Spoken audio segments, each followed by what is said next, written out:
Se centra en Cocula, Guerrero, la búsqueda de los 43 jóvenes desaparecidos.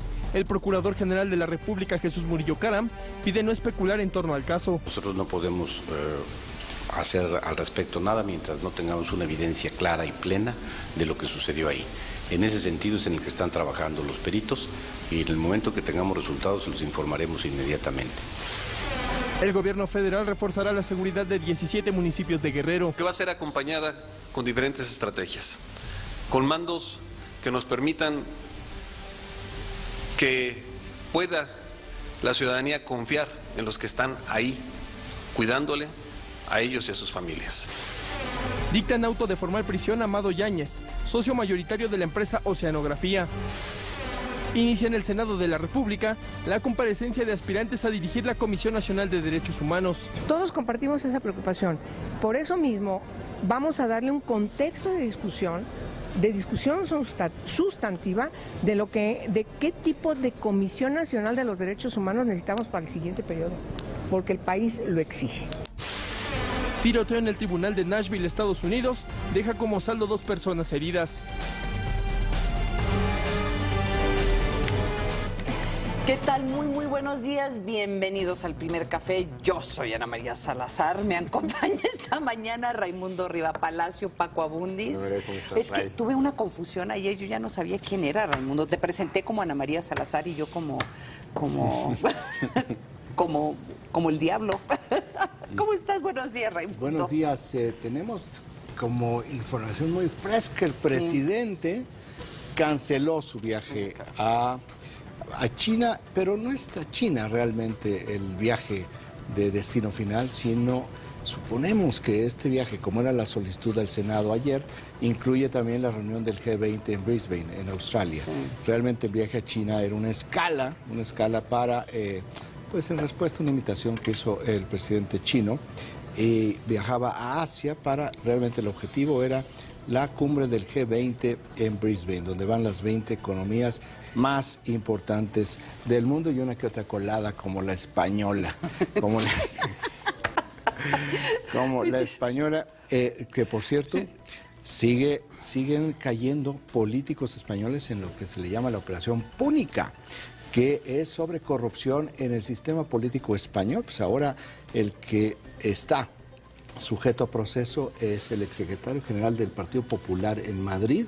El Partido Popular es el partido en el gobierno que obligó al presidente Mariano Rajoy a pedir en el Senado el perdón a los españoles por la corrupción en su partido, pero también hay que decir en el PSOE, el Partido Socialista Obrero Español. Operación Púnica, que tiene sacudido al establecimiento político y empresarial en España. Y en su momento había sido el único diferencial electoral. Es decir, el PSOE había entrado en temas de corrupción, el PP se había salvado, esto en alguna medida los empareja electoralmente. Todos somos iguales de corruptos, más o menos. Y si vas al argumento culturalista, de ahí venimos. Nos falta la segunda parte, que es la impunidad. Claro. Aquí lo que están demostrando los españoles es que no hay impunidad. Claro. Por más dolor que esto les cueste. Ahora, un mensaje también en términos de el entramado institucional, un mensaje muy contundente es lo que están dando los empresarios y los gobernadores al presidente Enrique Peña Nieto, porque está creciendo, y hoy hay desplegados en los periódicos del Consejo Coordinador Empresarial, donde están pidiendo este pacto de seguridad en el país. Los empresarios dicen: hay afectación en las inversiones, eso también dice el Gabinete Económico y eso también dice el Banco de México. Dice: hay afectación en las inversiones por el problema de la seguridad. Un nuevo pacto por la seguridad es lo que están pidiendo los empresarios y cada vez se suman más gobernadores a esta propuesta, lo que nos permite suponer que empieza el requiem público para una estrategia de seguridad que se instrumentó hace 23 meses. Sí, pero pues no quiero echar agua sucia a la propuesta, pero eso se hizo ¿te acuerdas que con el presidente Calderón había estas reuniones cada 6 meses, en donde se reunían las cámaras, representantes de los diferentes estratos sociales? Bueno, o sea, de una forma u otra, ya el intento se hizo. ¿Qué es lo importantísimo que acabas de decir? Que lo que se hizo está peor que como estaba en ese momento. Sí, ¿verdad? Entonces, por eso yo digo, empieza el requiem público de una estrategia fallida. Sí. Eso es, lamentablemente, se oye muy feo, se oye muy duro, pero esa es la realidad. Ahora lo mencionaremos más tarde, pero lo irónico es esta declaración cuando se publica el Doing Business, o sale el anuncio que ya mencionarás en algún punto. Y de hecho está reflejado en el 70% de los impactos en el PAI informativo que nos proporciona la agencia Intelite, 70% tiene que ver con temas vinculados con Iguala, Guerrero, seguridad, desaparición de normalistas en Ayotzinapa. Con 30% de los impactos está ya la reunión que va a tener este mediodía en Los Pinos el presidente de la República con los padres de los normalistas que no aparecen, los normalistas de Ayotzinapa que no aparecen desde el 27 de septiembre. Este va a ser una visita que los padres están pidiendo que sea tan privada que ni siquiera existe un registro oficial de los fotógrafos de la presidencia. No quieren absolutamente nada de publicidad, de difusión, no quieren que ellos aparezcan junto al presidente Enrique Peña Nieto. En ninguna fotografía, el presidente no va a estar solo, va a estar ahí el secretario de Gobernación, va a estar el procurador y va a estar el nuevo gobernador de Guerrero, acompañándolo en esta reunión. No se sabe si va a haber información posteriormente a este encuentro, no se sabe si los padres van a emitir algún comunicado, mucho menos sabemos si la Presidencia de la República va a informar más allá de que se reunieron. Con 22% de los impactos está esta reunión del Gabinete de Seguridad que se celebró ayer en Guerrero, al término de lo cual se ofreció una conferencia de prensa y vamos a tocar este tema un poco más adelante porque hay una declaración del gobernador Rogelio Ortega muy extraña, muy interesante, porque el gobernador Rogelio Ortega lo que sugiere, y esto lo dijo saliendo del Gabinete de Seguridad, es que hay un grupo de normalistas que están secuestrados, que están vivos y que están secuestrados, pero lo vamos a tratar con mayor detalle en unos cuantos minutos. Perdón, Rey, nada más en el tema de la reunión con los padres de Ayotzinapa, hay muchas referencias al tema de Salvarcar. Es decir, cómo esto representa la acción presidencial y tiene alguna similitud con lo que pasó en Ciudad Juárez durante la administración del presidente Calderón.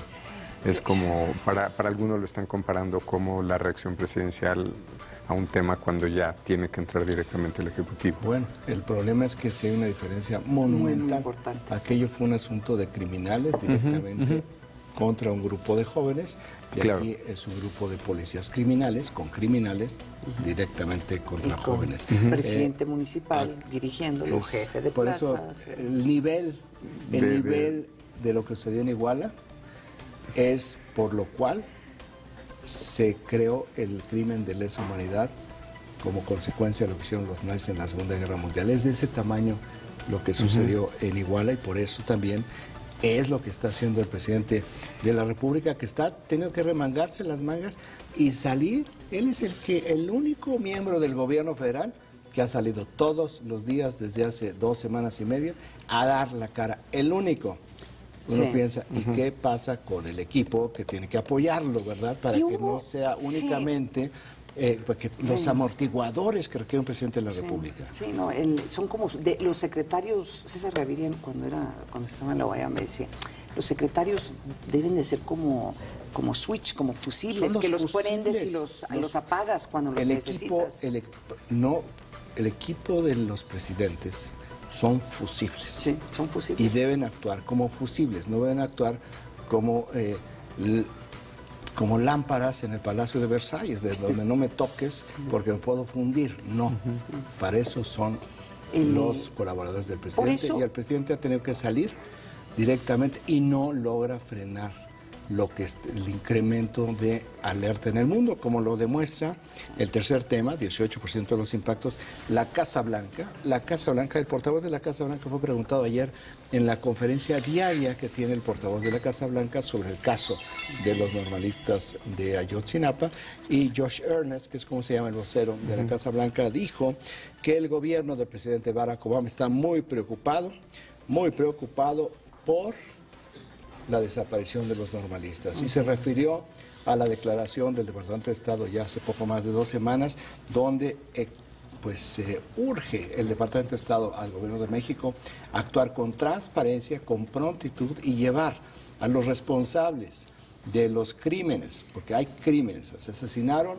las policías actuando con órdenes de los criminales, asesinaron a 6 personas, cuando menos, y secuestraron a 43 personas cuyo paradero no sabemos. Es una desaparición forzada, de acuerdo con todos los argumentos jurídicos que hay en México y en el mundo. Es lo que dice la Casa Blanca, mientras que viajó una comisión del gobierno mexicano encabezada por la Secretaría de Relaciones Exteriores con funcionarios de la Secretaría de Gobernación y de la Procuraduría General de la República a una reunión con la Comisión Interamericana de Derechos Humanos. Esto está totalmente internacionalizado. Los términos, ¿no?, a los que te refieres.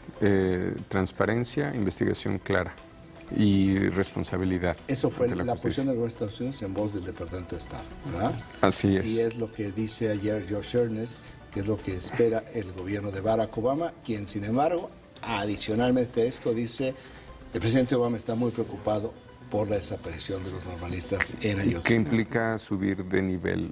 Es decir, pasas del Departamento de Estado a la Casa Blanca, ¿no?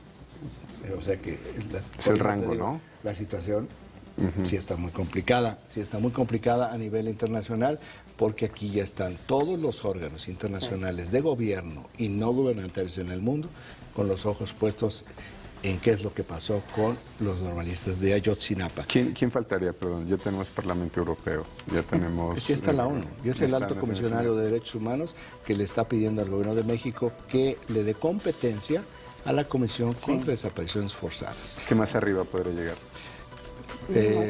Pues el Papa, en términos católicos, vamos, no hay más arriba, están todas las instancias internacionales, están los gobiernos, lo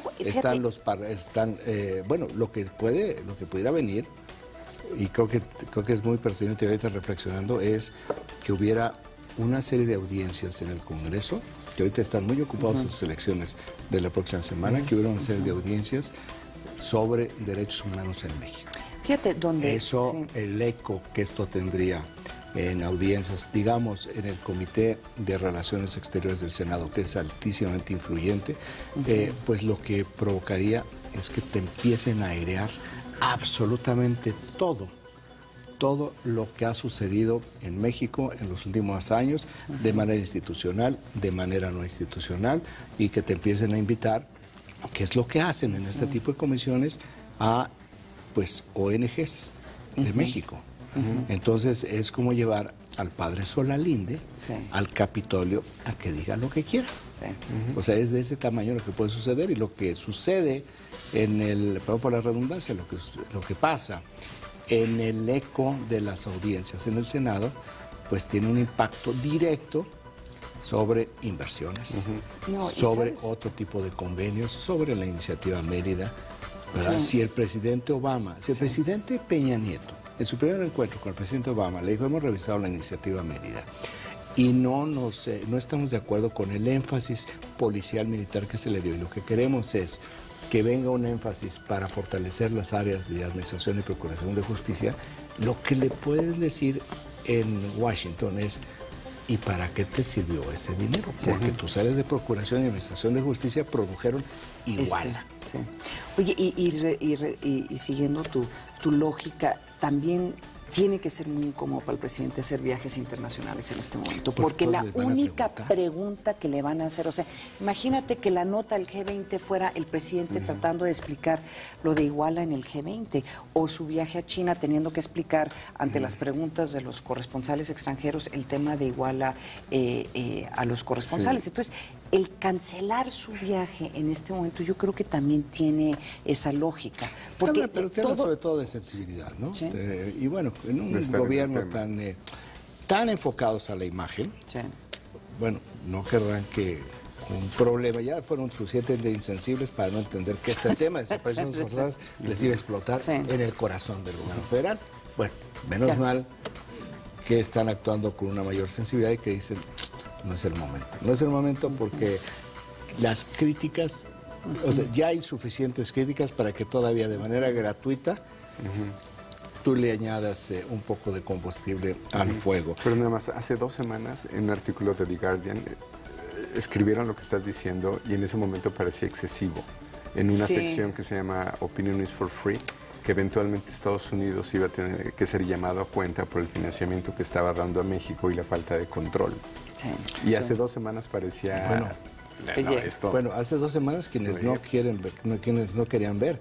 Por eso el Departamento de Estado, todos los marzos de cada año, saca un informe voluminoso sobre la situación de los derechos humanos en el mundo, en el cual se basa la política exterior de Estados Unidos. Ahora, haciendo un poco de historia, en los 80, 70, 80 Estados Unidos financiaba capacitación a policías en Centroamérica.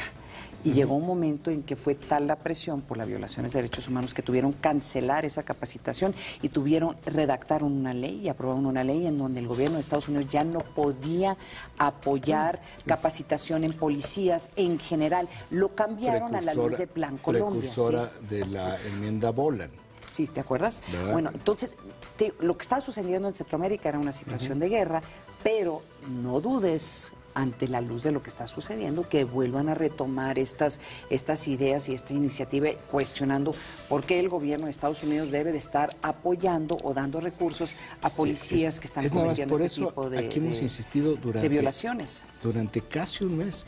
El tema en Iguala no es igual ni a San Fernando ni a ningún lado. Este es un delito configurado de desaparición forzada. La desaparición forzada tiene un impacto de otra naturaleza. Ya es lo que se está viendo. 12% de los impactos, el cuarto tema en el PAI informativo. El Senado ayer aprobó la reducción del precio de barril de petróleo para el próximo año, que es el precio de referencia en el presupuesto, a $79. El secretario general de la OPEP le dice al mundo: no entren en pánico, no es para tanto, pues es para tanto, ¿verdad? No entren, porque el barril de petróleo lo estamos estimando para el próximo año en $85. Bueno, $85 no la mezcla mexicana. $85 el petróleo de referencia, que es el crudo Brent, que es el que sale del Mar del Norte, el crudo más fino. El más fino que se utiliza para estos precios de referencia. El Brent, nada más para documentar el optimismo, cerró ayer en $86 el barril de petróleo, una caída de $115 en los cuales se cotizó en junio pasado. Bueno, de ese tamaño está la caída del barril de petróleo y por eso la Secretaría de Hacienda conversó y negoció con los diputados un ajuste a la baja en el precio del barril de petróleo, para establecerlo como la referencia dentro del presupuesto. Quinto tema, y aquí es donde empieza lo que tú decías, las grandes contradicciones, que son parte, y ahorita te voy a explicar un poco cuál es lo que yo pienso, que es la razón. Huawei, que es la gran empresa de Corea del Sur, anunció ayer una inversión por 5 años de $1.500 millones. Ese es el quinto tema en el país informativo, con 12% de impactos también, y con 6% de los impactos, que es el sexto tema, el reporte del Banco Mundial de Hacer Negocios, Doing Business, donde México avanza en un ranking de 189 países, del lugar 43 al lugar 39. ¿Cuál es un poco las categorías en las que avances es relevante? Y también cuál es un poco la interpretación. Aquí estamos hablando de grandes empresas. Las grandes empresas están acostumbrados a hacer negocios en países en guerra, en países donde no hay Estado de Derecho en absoluto, en todo tipo de naciones. México, con toda esta barbarie descrita por el presidente Peña Nieto, no entra en la categoría de países en guerra, ni países tribales, ni donde digo, aquí tenemos caciquillos políticos, pero no son jefes de la guerra, como por ejemplo en Afganistán. Entonces están acostumbrados. El problema con las inversiones, que eso es lo que han estado reflejando el Gabinete Económico y el Banco de México, es en las medianas empresas, que muchas de ellas que son las que quieren venir al sector energético. Entonces, esto no está reflejando, primero, lo que está pasando en México, porque el ranking salió ayer y no lo hicieron la semana pasada. No sabemos cómo va a estar el ranking el próximo año, pero también también es cierto que hay una serie de variables que son estructurales. Que no tienen que ver con esto que estamos viendo. ¿Qué tan rápido puedes tú sacar? Pero fíjate, donde avanzamos es créditos, que estamos entre los primeros lugares, en el lugar 12, de hecho es donde calificamos mejor, resolución de insolvencias, comercio fronterizo, cumplimiento de contratos, ¿no? Que se parece sorprendente, pero... y protección a inversionistas minoristas. Ahí estamos por encima de nuestro lugar. El tema de contratos porque no hay Estado de Derecho, ¿no? Entonces... Sí, pero los peores nada más es generación eléctrica, permisos de construcción. Ahí estamos en el 116 de 189. Sí. Generación eléctrica estamos en el 110. Perdón, permisos de construcción 110, pago de impuestos 108 y apertura de negocios 105. Sí, pago de impuestos 108, lo que nos dice que andamos muy mal. Oigan, perdón, la recaudación. 105, sí. Oigan, antes de irnos a un corte, les quiero mencionar una portada del Financiero que habla sobre Huawei. Es chino, es una empresa china. Es una empresa china. Y nomás les comento, esta empresa fue hackeada por el National Security Agency, la NSA, según Snowden, porque estaban tratando de comprobar que había vínculos entre esta empresa con el gobierno chino, que estaban hackeando al gobierno de Estados Unidos. Entonces estaban espiando a los ejecutivos de Huawei, y los ejecutivos de esta empresa decían, a ver, qué chistosos, ¿no? A nosotros nos están hackeando y nos están espiando porque nos acusan de espiar al gobierno de Estados Unidos, y qué chistoso que es el gobierno de Estados Unidos que nos está espiando a nosotros. Entonces también lo dejo eso como un comentario de lo que estamos viendo en algunas de las portadas en los periódicos del país. Nos vamos a un corte, no se vaya, mucho más aquí en El Primer Café.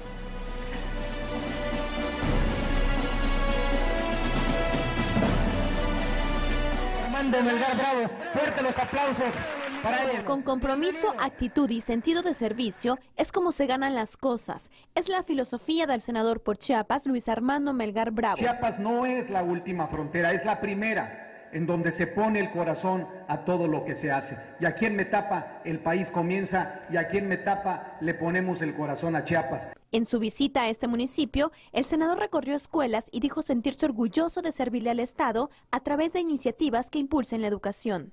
Y es un día muy especial porque me toca estar aquí poniendo mi corazón, aquí en Metapa, aquí en esta ciudad que, si bien es pequeña, es grande de corazón y es el corazón del Soconusco. Trabajar en unidad con el gobernador Manuel Velasco beneficia al pueblo de Chiapas. Con imágenes de Adiel del Carpio, Carolina Loranca, Proyecto 40.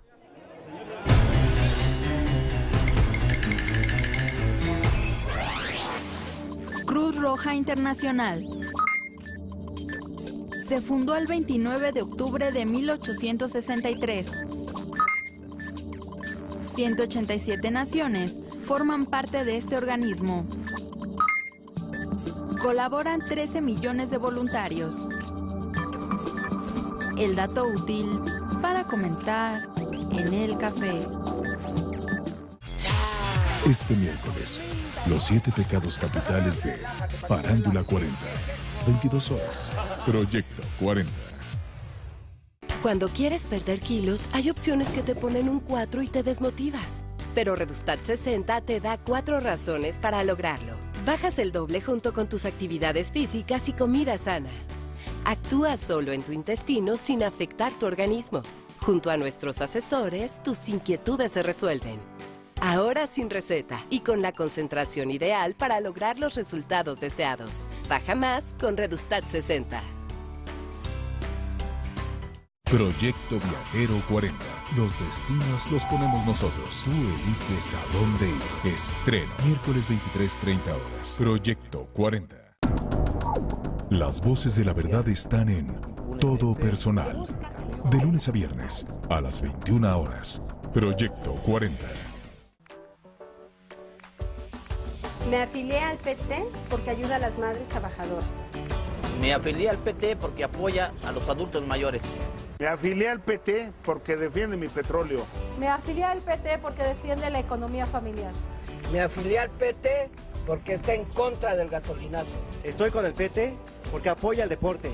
Porque defiende mi salario. Afíliate, organízate y luchemos juntos por un México más justo. PT.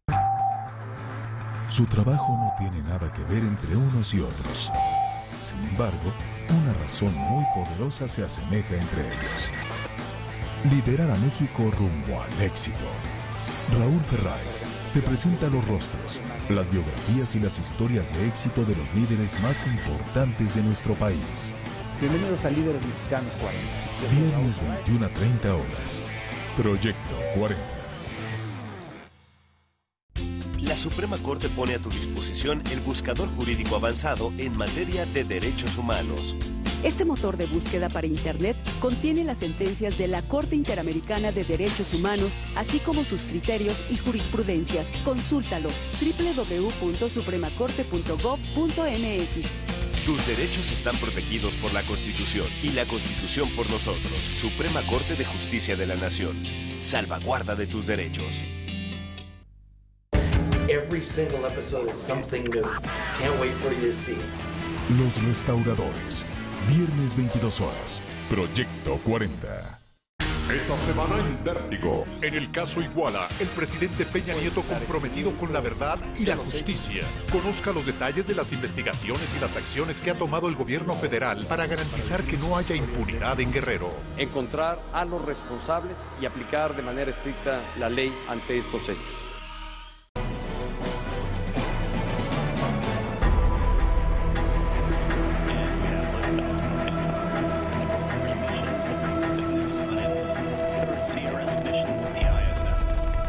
Estas imágenes, así fue como estalló en Virginia, en Estados Unidos, el cohete experimental Antares. A tan solo 6 segundos de su lanzamiento, trasladaba la cápsula no tripulada Cygnus con más de 2 toneladas de víveres y equipo científico para la Estación Espacial Internacional. Se trataba de la 4ª misión de Cygnus, incluyendo el vuelo de prueba que hizo en el 2013, así como el primer lanzamiento de Antares. Sin embargo, se suscitó, pues yo creo que una falla, algo sucedió. De acuerdo con la NASA, no hubo pérdidas humanas, pero sí daños importantes a la infraestructura en el lugar del incidente. ¿Qué imagen? Oye, cuando dices se suscitó una falla, claro que sí se suscitó una falla, pero lo que tú no estabas diciendo previamente en el corte es sí, qué tipo de falla, ¿no? Yo creo que, o sea, falla sí, pero ¿qué tipo de falla? Yo decía, ¿qué sucedió? Dejaron ahí un cable suelto, un tornillo, ¿no?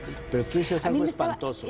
Mira, el día anterior... Porque se pospuso un día porque encontraron como latas o algo que obviamente personas que no deberían de haber estado ahí estuvieron en el lugar. ¿De qué? No dijeron, o sea, yo asumo que eran como latas de cerveza, pero no creo que sean latas de cerveza. No, pero sí hubo una incursión en el área de seguridad que hizo que lo pospusieran un día para seguramente revisar toda la infraestructura. A mí, te voy a decir una cosa, lo que me impresionó, si tienen la oportunidad de escuchar la narrativa, ya ves que cuando se lanza un cohete, hay una narrativa de un vocero de NASA, que estos tipos están entrenados, o sea, son gente que obviamente está entrenada, porque cuando tú ves esas imágenes, lo primero que dices, ¡ay, caray, qué fregados fue esto! No, y señores, se les pide que se queden en sus asientos, en sus estaciones de trabajo, por favor no se muevan, estamos en este momento evaluando la situación con una voz planita, y todo esto se escuchó porque sí se transmitió, hubo una transmisión en donde sí, en varios noticieros lo estaban reflejando en vivo, porque es muy, muy impresionante, y claro, fue la nota en Estados Unidos el día de hoy. ¿Y qué hacen lanzando un cohete desde Virginia? Qué buena pregunta, porque los cohetes en Estados Unidos se lanzan desde Cabo Cañaveral. Sí, oye, qué buena pregunta, porque tú sacaste una nota que estaban comentando, porque la razón de Cabo Cañaveral es también que te vas sobre el océano, si sucede este tipo de cosas, pues no cae encima. Las condiciones climatológicas, tiene todo. Pero sobre todo no se te cae encima de la población. O sea, aquí lo primero que se empezó a preguntar, bueno, ¿mataron a alguien? ¿Qué pasó? ¿Cuántos muertos hay? Lo que vio Paco es realmente lo que nos refleja el tema. Paco, comparte, por favor, entre las notas del día de hoy del New York Times. En los esenciales que dice el New York Times que uno debe de saber para empezar el día, la nota 2 es Por favor, a la gente de Virginia les pide que no recojan souvenirs escombros del cohete como souvenirs porque necesitan hacer investigación. O sea, es una petición pública. Sí, no sé. Y no se te vaya a caer un dedo porque es radioactivo o algo así, nos faltó decir. Es la segunda nota de importancia. Para lo que tú estabas señalando, y sé que por prudencia, para que no te diga que tienes un postdoctorado en conspiraciones, el Washington Post reporta hoy que hackearon la red de computadoras de la Casa Blanca. La Casa Blanca ya dijo, bueno, sí, algunos elementos de la red no confidencial fueron comprometidos. Es decir, sí nos hackearon una parte del sistema de cómputo de la Casa Blanca. ¿Y a quién le están echando la culpa ahora? ¿Al Putin? Ya salieron comentarios esta mañana. Fue el Putin. El Putin el que los hackeó, entonces... ¿Ya? ¿Nos podemos ir a otra nota? No, por favor, ¿ya? Te lo suplico. No, porque sí hay cosas, hay cosas que están pasando en México muy importantes. No, sí tenemos que continuar subrayando el tema de Guerrero. Ayer se dieron más avances sobre las investigaciones que se realizan en las fosas de Cocula, esto es en el estado de Guerrero. Veamos.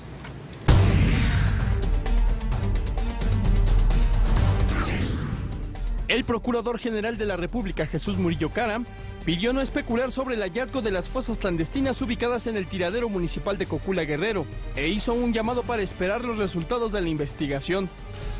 Tenemos declaraciones de que en ese lugar se concentraron los grupos que habían detenido a los estudiantes y que se tomaron acciones diversas.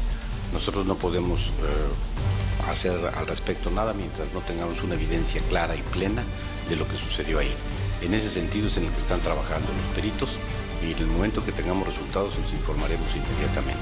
En conferencia de prensa detalló que hasta el momento las averiguaciones se centran en los 56 detenidos, pero aseguró que en caso de encontrar más personas vinculadas al caso, se actuará en consecuencia, ya que el objetivo prioritario es localizar a los 43 jóvenes de Ayotzinapa, Guerrero. Recordó que ya se giró una orden de aprehensión en contra del ex edil de Iguala, José Luis Abarca, su esposa María de los Ángeles Pineda Villa y del secretario de Seguridad Pública Municipal, Felipe Flores Velázquez. Estamos formando grupos especializados. Estamos usando todos los medios de inteligencia que tenemos y yo le aseguro a usted, no sé en cuánto tiempo, pero le aseguro que estará en la cárcel. Por su parte, el secretario de Gobernación, Miguel Ángel Osorio Chong, afirmó que la búsqueda de los desaparecidos continuará en Guerrero y se extenderá a otros estados de la República Mexicana. También anunció que fuerzas federales reforzarán la seguridad de algunos municipios de Guerrero. Pero lo que nos ocupa hoy es esta zona de Tierra Caliente, en la que nos hemos puesto de acuerdo a raíz de la determinación y decisión del presidente Enrique Peña Nieto de cubrir 17 municipios de Tierra Caliente, pero que va a ser acompañada con diferentes estrategias, con mandos que nos permitan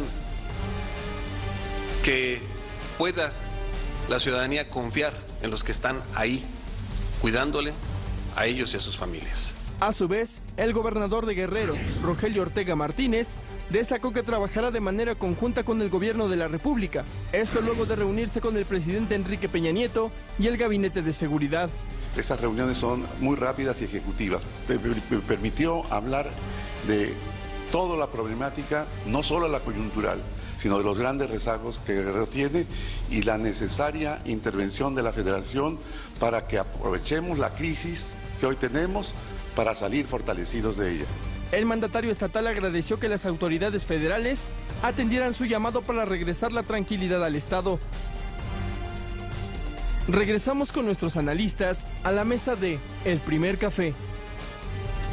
Oye, creo que es la primera imagen que tenemos, Raimundo Paco, en donde está ya todo el gabinete de seguridad presente, hablando sobre Iguala, hablando sobre la desaparición de estos 43 muchachos, y muy importante, que muy rara vez se ve, estaba el director del CISEN, que estaba en la colita. Sí, a la derecha del procurador, pero no.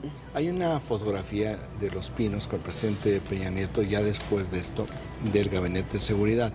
Es la primera vez que el Gabinete de Seguridad ya asumiendo la tarea que les encarga el presidente, va ese era mi punto. Y un poco a plantear, bueno, no a plantear, sino a hablar con el gobernador. El gobernador está refiriendo algunas de las cosas de lo que hablaron. El secretario de Gobernación fue muy enfático en decir vamos a reforzar la seguridad en 17 municipios, que son los 17 municipios que desde hace ya 3 semanas están... Pero suma Acapulco, ¿no? Están peinando, que entra dentro de los 13, están 13 municipios en esos 17, de los que han estado operando y que tomó bajo control la Policía Federal. Aquí ya suman Acapulco, a la cual le han invertido millones de pesos en promoción y en seguridad para regresar a que sea un gran destino turístico, y esto pues lo vuelve a arruinar.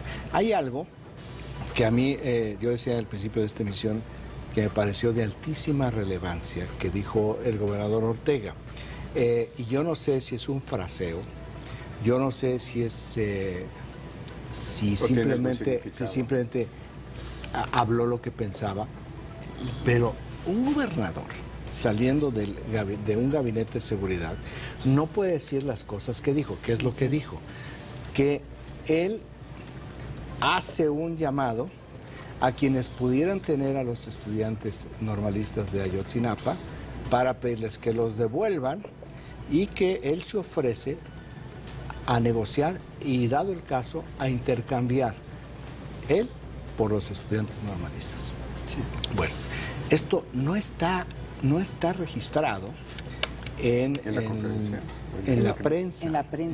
Sí. Está registrado de una manera tangencial, pero lo que está diciendo el gobernador, y es la manera como se tendría que estar planteando para pedirle al gobernador, aclárenos este tipo de declaración, es que si sales tú del gabinete de seguridad y dices eso, tú debes de asumir, a reserva de que él te diga, no es cierto, lo dije porque se me ocurrió, debes de asumir que lo que discutieron en el gabinete de seguridad, la información que le dieron al gobernador, es que saben que hay un grupo, cuando menos, de normalistas de Ayotzinapa que están vivos y que están secuestrados por el crimen organizado.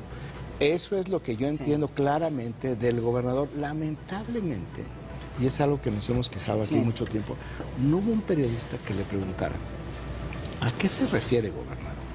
¿Está usted diciendo que están secuestrados? Le dijo el gabinete de seguridad, le dijo el procurador, le dijo el secretario de Gobernación. ¿Quién le dijo adentro? Eugenio Imas, director del CIDEN, que están vivos. O sea, hay un grupo que están vivos. O eso lo deseo. Sí, hay un grupo que están vivos y que están secuestrados, y que usted está dispuesto como Estado a negociar con una banda criminal. O sea, eso es lo que nos está diciendo. O habló porque eso es lo que usted quisiera. Sí. No, entonces sí es muy diferente. O si fue un comentario político. Bueno, porque ya no es secretario general de la Universidad Autónoma de Guerrero, donde te puedes dar este tipo de licencias. Eres el gobernador legal, constitucional, aunque sea sustituto de Guerrero. Sí. No puedes hacer ese tipo de afirmaciones, y lo peor, no puedes salir impune sin que le hagan una pregunta de clarifíquenos, por favor, señor gobernador. Esto, eso, además, yo voy a dar un contexto. A lo largo de toda la mañana de ayer, lo que dijo el gobernador estaba circulando en la prensa. De hecho, apareció de periodistas reconocidos en Twitter diciendo exactamente lo mismo. Sí. Lo que se procedió fue preguntar a la Procuraduría General de la República si esto era cierto, y la Procuraduría General de la República dijo, no es cierto, nosotros no negociamos con criminales, pero no lo dijo la Procuraduría General de la República públicamente. Salió públicamente de periodistas acreditados, o sea, no fue simplemente en la red social alguien que se le ocurrió, periodistas acreditados, y no hubo un desmentido. Sí. Y luego viene la declaración del gobernador. Que corroboraría. O sea, sí se requiere una clarificación sobre este punto. Necesariamente. ¿Te das cuenta lo difícil que va a ser la reunión del presidente con los familiares de estos muchachos desaparecidos? ¿Qué les va a decir? O sea, en verdad, porque lo que quieren saber los familiares es lo que tiene el gobierno federal. Oye, entonces, ¿qué les va a decir? Te voy a decir cómo va a venir esa reunión, porque hoy ya la Procuraduría General de la República, que siempre filtra averiguaciones previas, sí, es un delito dar a conocer una averiguación previa, pues ya filtró en alguna área de la Procuraduría General de la República tampoco se necesita mucha ciencia espacial para entender cuáles son las áreas que tienen acceso a las declaraciones ministeriales de uno de los líderes de Guerreros Unidos, Casarrubias. Su nombre es... no es Sigfrido, pero es algo así. Sí. Siempre tengo problemas con el primer nombre porque es rarísimo. Bueno, pues la declaración ministerial, que es el que detuvieron en Cuernavaca hace ya varios días, donde dice que 17 de los normalistas de Ayotzinapa en una célula infiltrada de la banda de los Rojos. Sí. Entonces, y que en el autobús, en uno de los autobuses donde iban los normalistas, llevaban armas largas. ¿Qué es lo que va a suceder en la reunión? Lo que le van a decir al presidente es de que ustedes ya quieren criminalizar a los normalistas.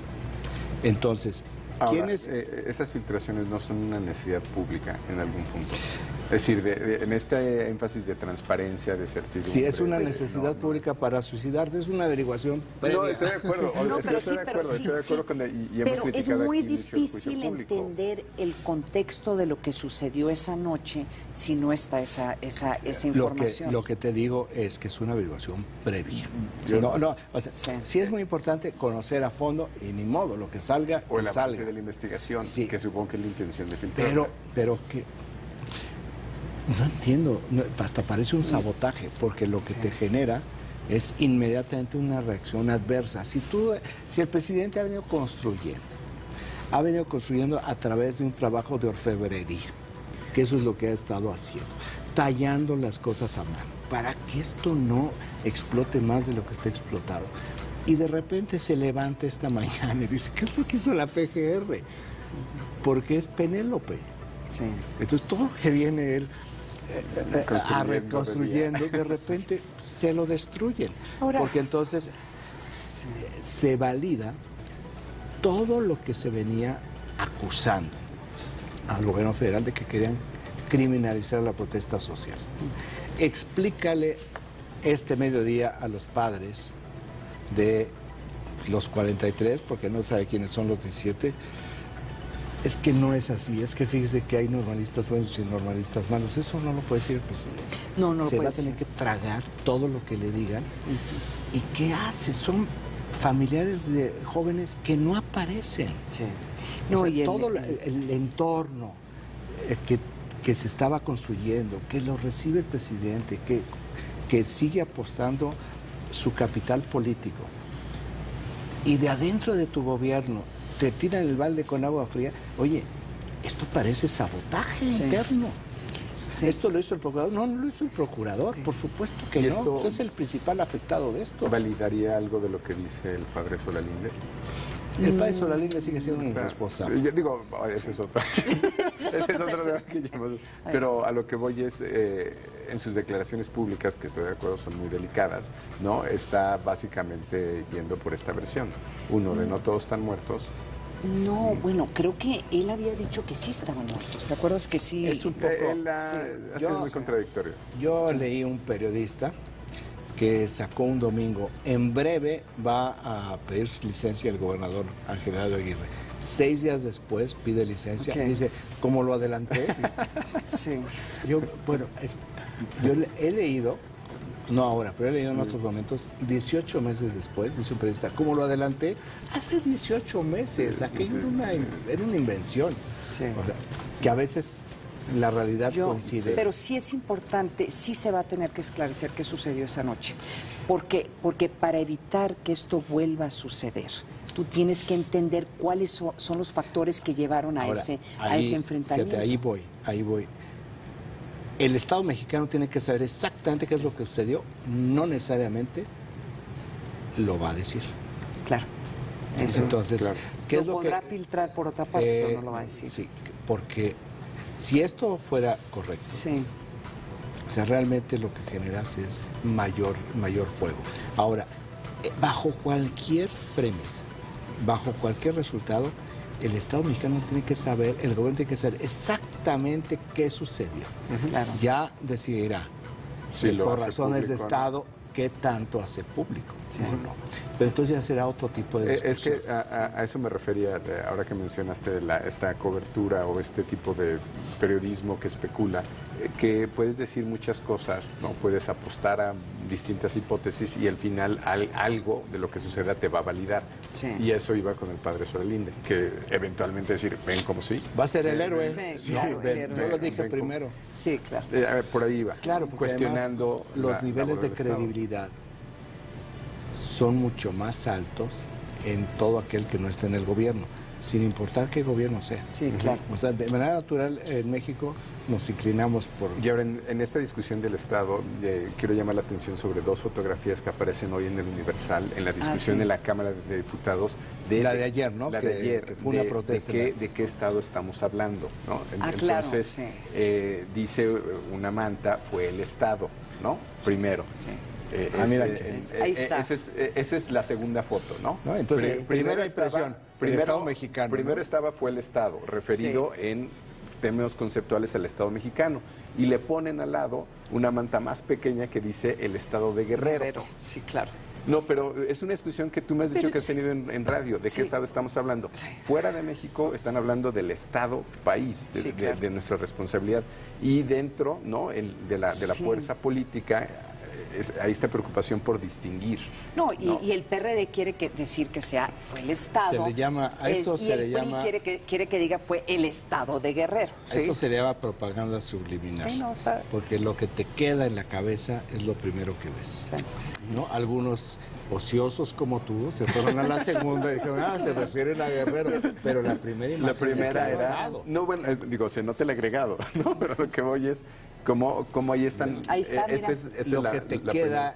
Es la primera fotografía. Yo vi la fotografía en otros y la segunda. Y yo no reparé que por ahí decía Guerrero, ¿eh? Sí. Yo digo, pero la necesidad de hacerlo gráfico en la discusión. Sí. Yo lo que pensé es, otra vez el PRD tratando de lavarse las manos y decir, no, fue el de enfrente. ¿No? Cuando ellos tienen la altísima responsabilidad política de lo que sucedió allá. Oiga, nos vamos a ir a un corte, pero antes vamos a conocer un adelanto de lo que nos va a presentar nuestra compañera Jania Nobel en su noticiero de esta noche. Veamos. ¿Qué tal, compañeros del Primer Café? Dirigentes y legisladores del PRD se reunieron este miércoles con los ministros de la Suprema Corte para hablar de la consulta energética. Miguel Barbosa, coordinador de los senadores perredistas, hizo el anuncio luego de que trascendió que las ministras Olga Sánchez Cordero y Margarita Luna Ramos propusieron a sus colegas rechazar por inconstitucionales las consultas que impulsan tanto Morena como el PRD. Ellas argumentan que la Carta Magna no permite este tipo de ejercicios en asuntos relacionados con los ingresos del país. El legislador del PRD confió en que podrán convencerlos de la viabilidad de la consulta propuesta para el próximo año. Así que los detalles a las 8 en punto. Como siempre, acá los espero. Hagamos costumbre.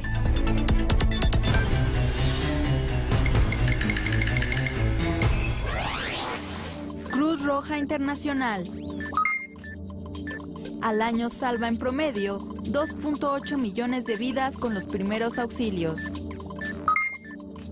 Y entrega 54,000 toneladas de ayuda a familias necesitadas. El dato útil para comentar en el café. La mejor manera de predecir el futuro es inventarlo. Ciudad de las Ideas 2014. Séptimo Festival Internacional de Mentes Brillantes. Change the world. Si tú pudieras, ¿cómo cambiarías el mundo? Las ideas al límite son la energía del cambio. 6, 7 y 8 de noviembre, Puebla. Change the world. Es hora de cambiar al mundo. En Proyecto 40 sabemos que la información es poder. Sí, poder para opinar, poder para exigir nuestros derechos y cumplir nuestras obligaciones. Y poder para construir un país con el material más resistente, el conocimiento. Por eso, de la mano de Sergio Sarmiento construyamos juntos el Quinto Poder. El programa que le da poder a la sociedad. Miércoles, 21 a 30 horas. Proyecto 40.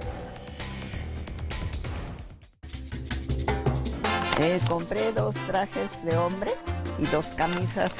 Me di cuenta que era un premio por haber comprado en el Buen Fin y que era de la Secretaría de Hacienda. Sí, hasta que recibí el premio fue cuando me enteré. Ya no tuve que pagar, que ya había quedado cubierto en mi mensualidad en el banco con eso. Paga tus compras con tarjeta de crédito o débito y participa. Secretaría de Hacienda y Crédito Público. Señora, bienvenidos a Alta Definición. Como jamás se ha hecho en televisión. Tenemos un programa lleno de revelaciones. ¿No me cree? ¡Chéquelo! El único programa en la televisión con lo que hay que ver de la televisión. Sábado 20 horas. Proyecto 40.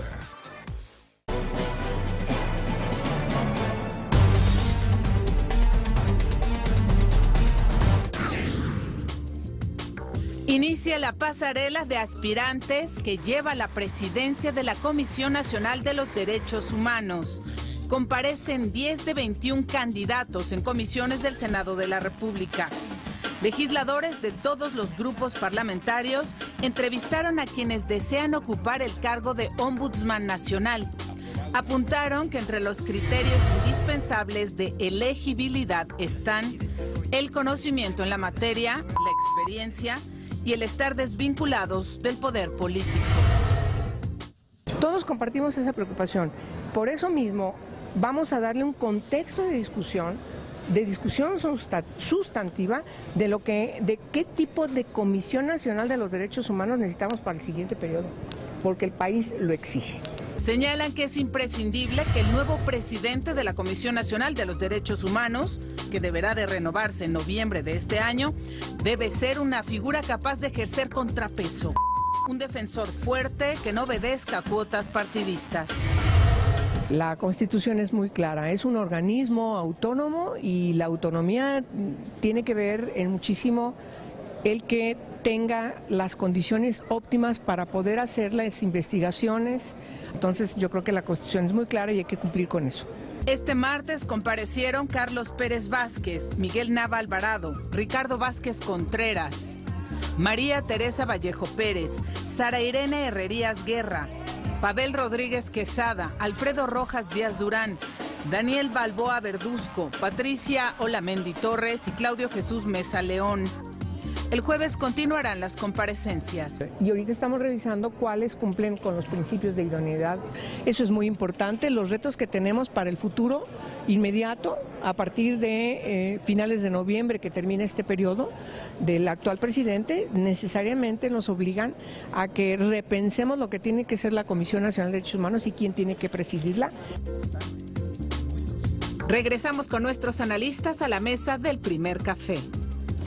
Oye, se ve casi imposible que reelijan al doctor Plasencia, especialmente por el tema de Tlatlaya, que es un tema que casi no lo hemos tratado, en parte porque el tema de Iguala nos está secuestrando los espacios informativos, pero se ve difícil, ¿verdad? Y tuvo antes otras controversias, ¿no? Sí. Premios que recibió por parte de algunos estados muy mediáticos. De Taiwán, por ejemplo, que no tiene relaciones diplomáticas con México. Sí, para empezar. Entonces yo creo que, bueno, habría que ver qué es lo que va a pasar. Lo interesante es si no es el doctor Plasencia, entonces, ¿quién es de toda esta lista? Y se han mencionado algunos favoritos, pero mucho depende. Dicen, es que son muy chistosos. Tiene que ser una persona que esté desvinculado al poder político, sí, pero la forma en que se eligen estos personajes es por su capacidad y sus contactos políticos. Es el dilema del IFAI, el dilema del INE, ¿no? ¿Qué defines por poder político? Bueno, pues es un poco en abono lo que tú estás diciendo. Sí, pues sí. O sea, entonces, ¿a quién quieres? Alguien que nunca haya tenido nada, que hasta aquellos que han estado, que no vienen de partidos y que han dirigido comisiones de derechos humanos locales. Bueno, pues el sistema mexicano te impide que tú llegues de una manera autónoma. Claro. ¿No? Tienes que ser procesado por los partidos políticos. Bueno, ahí bajo esta lógica, pues ya te hizo el diablo. Sí, ¿no? Entonces, por eso digo, bueno, ¿quién define esto? ¿Cuáles son las características? Porque si se buscara hacer algo lo más puro, lo más en este objetivo. Sentido, bueno, entonces, si esa es la lógica, pues a lo mejor quien tiene grandes posibilidades de llegar es el responsable de derechos humanos de la Suprema Corte de Justicia, claro. Carlos Pérez Vázquez, me parece, joven. Entonces, quedan fuera personas que tienen mucha experiencia como Mauricio Fara, que ya fue visitador, fue cuarto visitador de la Comisión Nacional de Derechos Humanos sobre Migrantes, es un espléndido trabajo. Quedan fuera, por ejemplo, el abogado de la UNAM, Luis Raúl González Pérez, que fue el último fiscal del caso Colosio, que hizo una enorme y profunda auditoría en un expediente de más de 5,000 fojas, auditoría sobre los 3 fiscales previos. Sí. O Patricia Olamendi, que fue subsecretaria en Relaciones Exteriores. Es un tema de politización no partidista, ¿no? Pensando en el caso de Mauricio Fara, fue después oficial mayor en el IFAI y está hoy en la Cámara.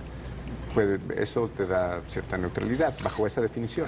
Te van a decir, no, pero es que viene la Cámara de Diputados. Pues sí. O sea, bajo esa lógica, pues entonces lo vas a dejar acéfalo, porque todos han tenido la necesidad de hablar con los políticos, porque son los que procesan esto. Esto no es una votación en el barrio de mi colonia, pues este es un asunto que se procesa dentro del Senado y dentro de los congresos estatales.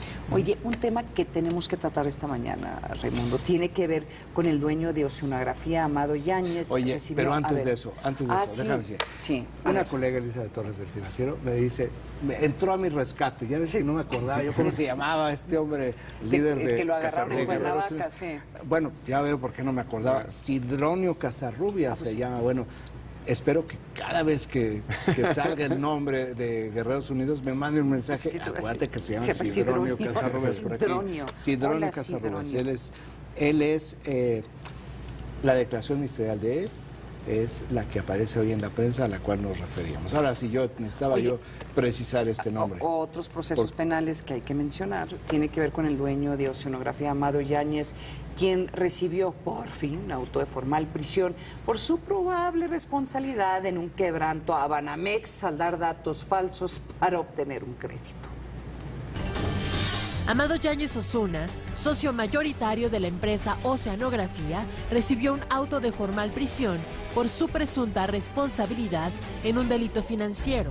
El juez 14º de distrito en materia de procesos penales federales en el Distrito Federal, Rubén Noguera, determinó que hay pruebas que presumen que el empresario ocasionó un quebranto contra Banamex, ya que obtuvo un crédito proporcionando datos falsos sobre el monto de activos de una empresa moral, por un monto que rebasó los 350,000 días de salario mínimo. Debido a que por su naturaleza el delito es considerado grave, Yáñez Osuna no tiene derecho a fianza y deberá enfrentar su proceso en el reclusorio sur. Regresamos con nuestros analistas a la mesa de El Primer Café. ¿Por fin? Bueno, voy a parecer un poco cínico, pero me parece que Amado Yáñez Osuna es un daño colateral de igual. ¿En qué sentido? Que si la crítica más fuerte que se ha dado en México y en el mundo es sobre el tema de la impunidad, pues en este caso se está tratando de cerrar, cuando menos con Amado Yáñez, decir es que no hay impunidad, porque no está del todo claro, pero Amado Yáñez Osuna había sido identificado por la Comisión Nacional Bancaria de Valores de haber desviado dinero. Y de haber en algo que la Comisión Nacional Bancaria de Valores estableció como un delito y sumaba por esta transferencia de dinero un total superior a los 1.200 millones de pesos. Entonces, ese documento de la Comisión Nacional Bancaria de Valores lo tenía la Procuraduría General de la República, que estableció de esos más de 1.200, únicamente 55 millones de pesos que había desviado de una manera irregular. 55 millones de pesos que lo hacían ser un delito menor, por lo cual alcanzaba fianza. Pero ahora resulta que finalmente sí tenía razón la Comisión Nacional Bancaria de Valores y que aquello que había fallado originalmente, que había presentado la Procuraduría General de la República al juez, no era así y que ahora sí es así. Eso es lo que yo te digo, son como muchas maromas. Ahora, este es un caso bien documentado, es decir, hay suficiente evidencia. El caso, el documento de la sí. Comisión Nacional Bancaria y Valores es impecable. Digo, porque no sé si el temor con algunos de estos casos sea, no tienes toda la evidencia judicial y acaba rebotándote o acaba causando más daño y se genera mayor sentido de impunidad. Aquí lo que hizo la Comisión Nacional Bancaria y de Valores es impecable. Es impecable porque ahí son transferencias. Es esta transferencia de esta cuenta, ¿por qué tiene que ir a esta cuenta si esta cuenta pertenece a esto? Sí, claro. Y eso es lo que está documentado. Son como 5 hojas de transferencias, Oye, a renglón seguido, son cuadros en Excel. Acabo de escribir sobre esto. Hay que perseguir la corrupción, pero qué difícil es perseguir la corrupción en México cuando lo que estamos persiguiendo es funcionarios, presidentes municipales, que son parte del crimen. Bueno, aquí está la operación Púnica en España, y yo recuerdo muy bien en 1983 el escándalo de la logia masónica Pie Due en Italia, que provocó el cambio del sistema político en Italia. Y esto en España no me extrañaría que vaya para oxigenar el sistema político español. La foto de Rajoy hoy en el país es emblemática. Oigan, se nos acabó el tiempo. Muchísimas gracias a las personas que nos mandaron mensajes por Twitter. No nos alcanzó el tiempo de leerlos, pero gracias por escribirnos. Nos vemos mañana de nuevo aquí en El Primer Café. Hasta luego.